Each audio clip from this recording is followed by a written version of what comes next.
नमो भगवते वासुदेवाय श्रीमन्नारायणीयं दशकं 88 श्लोकं 10 एवं नानाविकारैर्जगदभिरमयन् वृष्णिवंशं प्रपुष्णन् नीचानो यज्ञभेदैरतुलविहृतिभिः प्रीणयन्नेण नेत्राः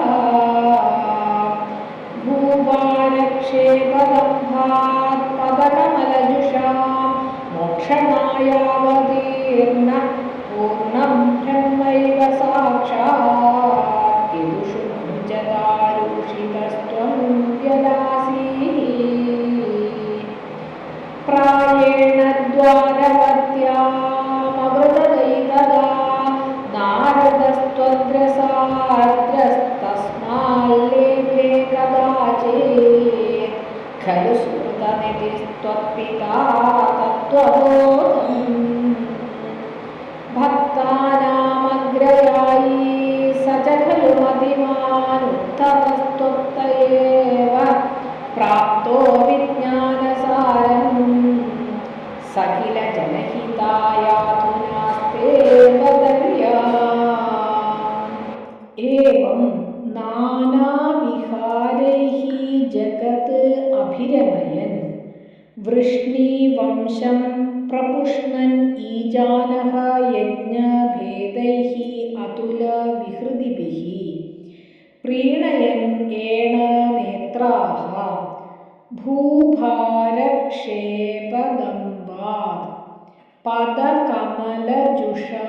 मोक्षणाय अवतीर्णः पूर्णं ब्रह्म एव साक्षात् यदुषु मनुजदारूषितः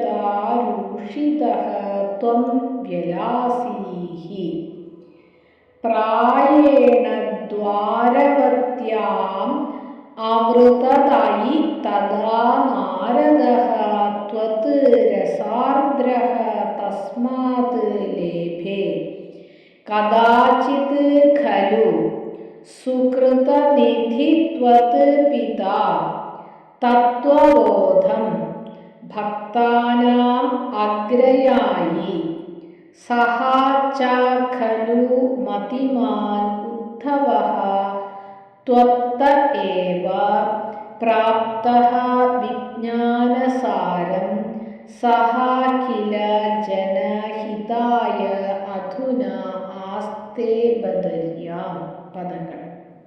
ഹരേ കൃഷ്ണ. പോന ശ്ലോകത്തിൽ പാർത്തും വൈകുണ്ഠത്തിൽ മൂർത്തിயான വിഷ്ണു അർജുനനെയും കൃഷ്ണനെയും ചേർന്ന് പാർത്തുക്കാൻ വേണ്ടി ബ്രാഹ്മണകുമാരന്മാരെയെല്ലാം കൊണ്ടുവച്ചതാ. അത് കഴിഞ്ഞ് പോനത് കൃഷ്ണാർജുനന്മാരെ பார்த்தது அந்த குழந்தைகளെല്ലാം கொடுத்தா. அந்த குழந்தைகளையும் கொண்டு வந்து அந்த பிராமணனுக்கு அர்ஜுனன் திரும்பி கொடுத்து ഭഗവാനെ വാഴ്ത്തി പാടുവാർ. அந்த രൂപത്തിലാക്കും തൃപ്പൂണിത്തുറയിലുള്ള പൂർണ്ണത്രയീശൻ ഇരിക്കപ്പെട്ടത്. ഇനി 10ാമത് ശ്ലോകത്തിൽ ഭാഗവതം ദശമസ്കന്ധം 89ാമത്തെ അധ്യായം അതൊക്കെ ചൊല്ലാം.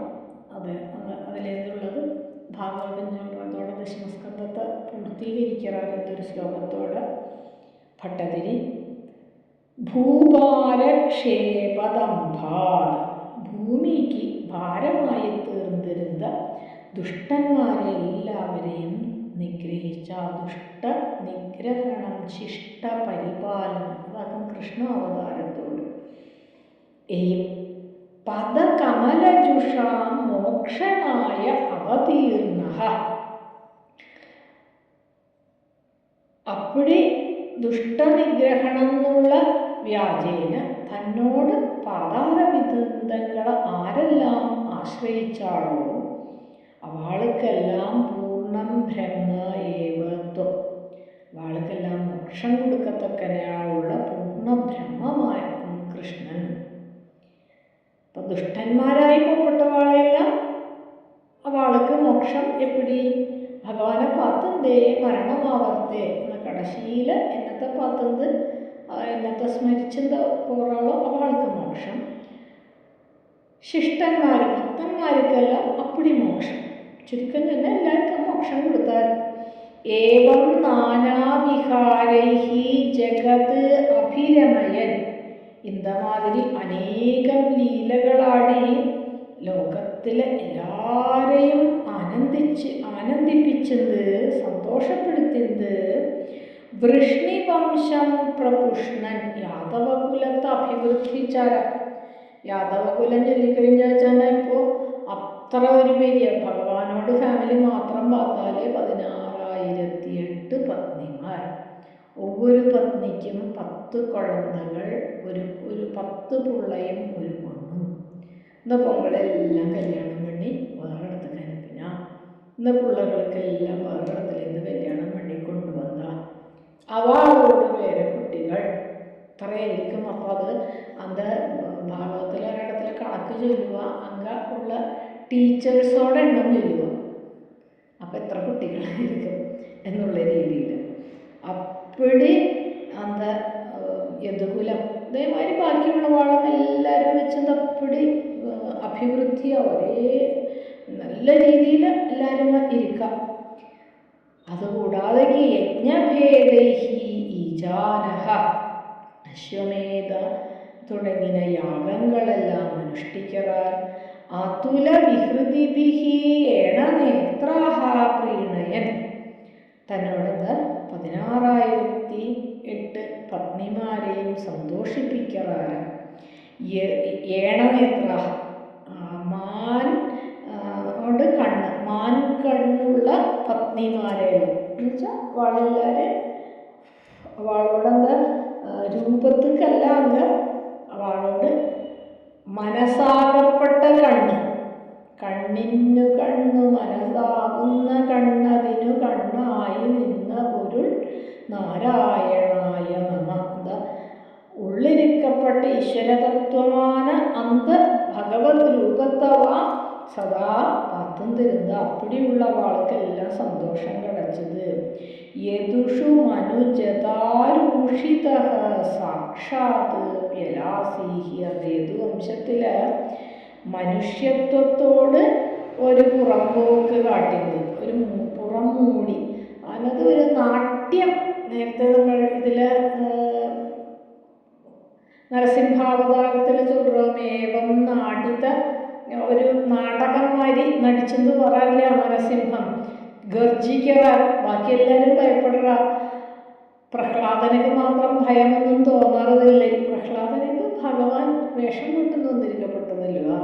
ഇത് കഴിഞ്ഞ് അപ്പാക്ക് കുഴന്നിട്ട് ഭയന്നൊന്നും എന്നെ വേഷം കൊട്ടുന്നു എന്നല്ല. കൊഞ്ഞു കഴിഞ്ഞ് അപ്പാ ചൊല്ലി ഓടിപ്പോയി കെട്ടിക്കും. വേഷം പോടർത്തേയും അപ്പാ ചൊല്ലി കെട്ടിക്കുന്നത്. അതേമാതിരി ഭഗവാൻ എനിക്ക് ഒരു മനുഷ്യരൂപമെടുത്ത് ഓരോ നാടകങ്ങളാടി സാക്ഷാത് വ്യലാസിഹി, പ്രത്യക്ഷമാകെ എല്ലാവർക്കും മുന്നാടി. വ്യലാസിഹിന്ന് മനോഹരമായിട്ട് ரொம்ப അഴകാങ്കെല്ലാം മിന്നിത്തിളങ്ങി നിന്നാൽ എന്ന് ചൊല്ലല. ഇനി 11ാമത്തെ ശ്ലോകം എത്തരത്തെ എന്താ കൃഷ്ണ ലീല അവതാര ലീലകളെല്ലാത്തെയും ഉപസംഹരിച്ച് എല്ലാത്തെയും മുടിച്ചത് ഒരു ഇത് ഉപദേശം കൊടുക്കപ്പെട്ട ഭാവമാക്കും. ഏകാദശ സ്കന്ധത്തെയൊക്കെ ഒറ്റ ശ്ലോകത്തിൽ ചൊല്ലിയിരിക്കാൻ. അയി തഥാ നാരദഃ ത്വദ് രസാർദ്രഃ ദ്വാരവത്യാം പ്രായേണ അമൃതത്. ഹേ ഭഗവാനെ, അയി ജനന ഹരേ ഗുരുവായൂരപ്പ, നാരദർ വന്ന് ഭഗവാനോട് ഭക്തനല്ലുക. ഇടയിലിടയിൽ എങ്കിയാവെല്ലാം പുറത്ത് നമ്മൾ ഞാനിപ്പോൾ എങ്കെല്ലാം വേറെ പോയിട്ട് വന്നാൽ ഇടയിൽ ഗുരുവായൂർ പോകണം കഴിഞ്ഞാൽ മനസ്സിൽ ഒരു സന്തോഷമാണ്. ഗുരുവായൂർ പോകണം നിനക്കർത്തിയേ സന്തോഷം വരും. പിന്നെ പുറപ്പെടുത്ത് അതൊക്കെ മേലെ സന്തോഷം. എന്നേക്ക് പോകണം എന്നേക്ക് 3 നാളിലേക്ക് 2 നാളിലേക്ക് ഒക്കെ പോയി വന്ന് കഴിയത്തെ ഒരു സന്തോഷമാണ്. അപ്പം അപ്പടി നാരദർ ഇടയിലിടയിൽ ദ്വാരയ്ക്ക് പോകരാം. അതെന്നത്തുനാല ത്വദ്രസാർദ്രത, ഭക്തിരസത്തിനാല ഹൃദയം അലിഞ്ച് ഇരിക്കുമാം. ദ്വാരകയിൽ വന്ന് ബാക്കി എങ്ക പോനാലും അവർ 3 രാത്രിക്കുള്ള എന്ത് കളപ്പണം. നേരത്തെ നമ്മൾ ചൊല്ലിയിരിക്കും ഇതുണ്ട്, ദക്ഷനോട് ശാപമുണ്ട് அப்படின்னு. ஆனால் ദ്വാരകയിൽ വന്നാൽ മാത്രം ഭഗവാൻ കൂടി இருக்கிறதுனால நம்ம அதுക്കൊന്നും ശാപத்துക്കൊന്നും அங்கே வேல்யூ கிடையாது. അപ്പോൾ அங்கே இடையில வந்து இருப்பராம் ദ്വാരകയിൽ. அப்படி ஒருக்கா வந்தப்போ கதாச்சித் ஒருக்கா சுகிருதநிதிஹி த்வத்பிதா, புண்ணியசாலியான ഭഗവാനോട് അപ്പാവാന വസുദേവർ തസ്മാത് തത്വബോധം ലേഭേ ഖലു. നാരദ മഹർഷിയുടെ ചൊറ, എനിക്ക് വയസ്സാകരുത്, തത്വജ്ഞാനം ചൊല്ലിക്കൊടുങ്ങോളെ. വയസ്സാർത്ഥത്തെ എല്ലാവരും പഠിക്കോ, കരുവാല്ല തത്വജ്ഞാനമല്ല, എല്ലാം പഠിക്കാൻ വേണ്ടി ചിന്ന വയസ്സിലേക്ക് എന്താ തത്വജ്ഞാനം തെരിഞ്ഞാഴ്ച തന്നെ എന്താ ലഹത്തിൽ നമ്മൾ ബാക്കിയുള്ള ആളുമായിട്ട് ഇടപഴകത്തൊന്നും നമ്മൾക്ക് ഒരു ഡിപ്രഷനും വരാതെங்கிறது. കാരണം അപ്പൊന്നും നമ്മൾ പഠിക്കാൻ മാട്ടും, എപ്പോഴത്തെ പഠിക്കും, വയസ്സായി ഇനി അശങ്ക മുടിയാതെ ഒരിടത്തേക്ക് പോകാൻ കഴിയാതെ ചിലയിടത്തേക്ക് നമ്മൾ തത്വജ്ഞാനത്തേക്ക് പോകും. അപ്പോൾ ഇങ്ങനെ പുള്ളയെ ഭഗവാൻ വന്നിരിക്കാൻ പുള്ളയാഹ എന്നിട്ട് നാരദർ കേൾക്കറാർ തത്വജ്ഞാനം ചൊല്ലിത്തറിയാമെന്ന്. ആരുടെ കേൾക്കറാർ? നാരദരുടെ കേൾക്കറാർ. ഭക്താനാം അഗ്രയായി മതിവാൻ സഹ ഉദ്ധവഃ ച തത്വഃ വിജ്ഞാനസാരം പ്രാപ്തഃ. അപ്പോൾ കേൾക്കറത്തെ നാരദരിക്കെ എന്നെ ചൊല്ലുന്ന ചില കാര്യങ്ങൾ ഞാൻ ചൊല്ലറിഞ്ഞിരിച്ചെന്നാ എല്ലാവർക്കും ഇവൾക്ക് ഇത്രയെല്ലാം അറിവുണ്ട് அப்படின்னு തോന്നും. അന്തടത്തിൽ ഞാൻ ചൊല്ലപ്പെടാതെ ഇന്നിന്ന ആളുകൾ ചൊല്ലിയിരിക്കാം എന്ന് ചൊല്ലി കോട്ട് ചെയ്താൽ ചൊല്ലല. അത് സാധാരണ ഗുരുനാഥന്മാർ ചൊല്ലിത്തരപ്പെട്ടൊരു വാർത്തയാണ്. കാരണം നല്ല പഴക്കമുള്ളവാളെ നമ്മൾക്ക് ഇടപെടും, ഇവാൾക്ക് ഇത്ര തന്നെ അറിവുണ്ട് ചൊല്ലിയിട്ട്. അപ്പോൾ അതേമാതിരി നാരദർ അടിക്കടി വരപ്പെട്ടവരില്ല. അപ്പോൾ അവരൊരിക്കൽ നിമി നവയോഗി സംവാദം നടന്നു. നിമി മഹാരാജാക്ക് നവയോഗികൾ 9 പേർ, കവിർ ഹരിര അന്തരീക്ഷ പ്രബുദ്ധ പിപ്പലായന அப்படின்னு ചൊല്ലിയിട്ട് അവർ ഗോത്ര ചമസ കരഭാജന 9 പേരുണ്ട്. അവ നിമി ചക്രവർത്തിക്ക് ചൊല്ലിക്കൊടുത്തതാക്കാൻ ചൊല്ലിയിട്ട് നിമി നവയോഗ സംവാദത്തെ എടുത്ത് ചൊല്ലിക്കൊടുത്താൽ അതുക്കപ്പുറം ഭക്തന്മാരിലെ ശിരോമണിയും ഉദ്ധവോ ബുദ്ധിസക്തമാണെടുത്ത് ചൊല്ലും. அப்படி ரொம்ப புத்திமானான அந்த உத்தவருக்கு தத்துவோபதேசம் பகவான் சொல்லி கொடுக்கிறார்.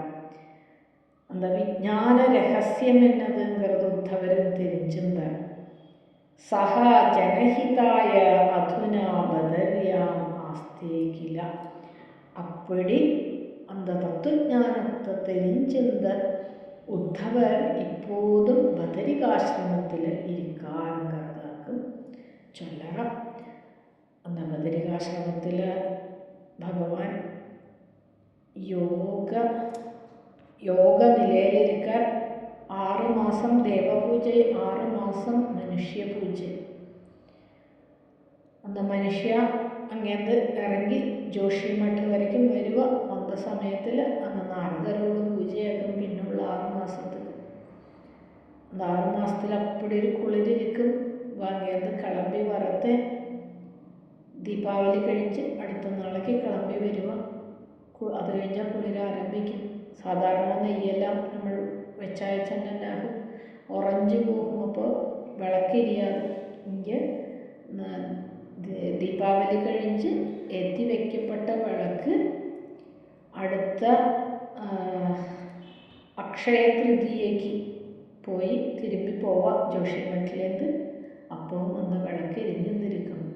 അത്ഭുതകരമായ ഒരു എന്നെ ചൊല്ലുന്നത് അത്ഭുതകരമായ ഒരു കാഴ്ച. അന്ന് 6 മാസം നമുക്ക് ദേവപൂജയാക്കും. മനുഷ്യ പൂജ 6 മാസം, ദേവപൂജ 6 മാസം. അപ്പടിയുള്ള ബദരിയിൽ ഇന്നേക്കും ഉദ്ധവർ അങ്കരിക്കാർ அப்படின்னு சொல்கிறார். ஹரே கிருஷ்ணா.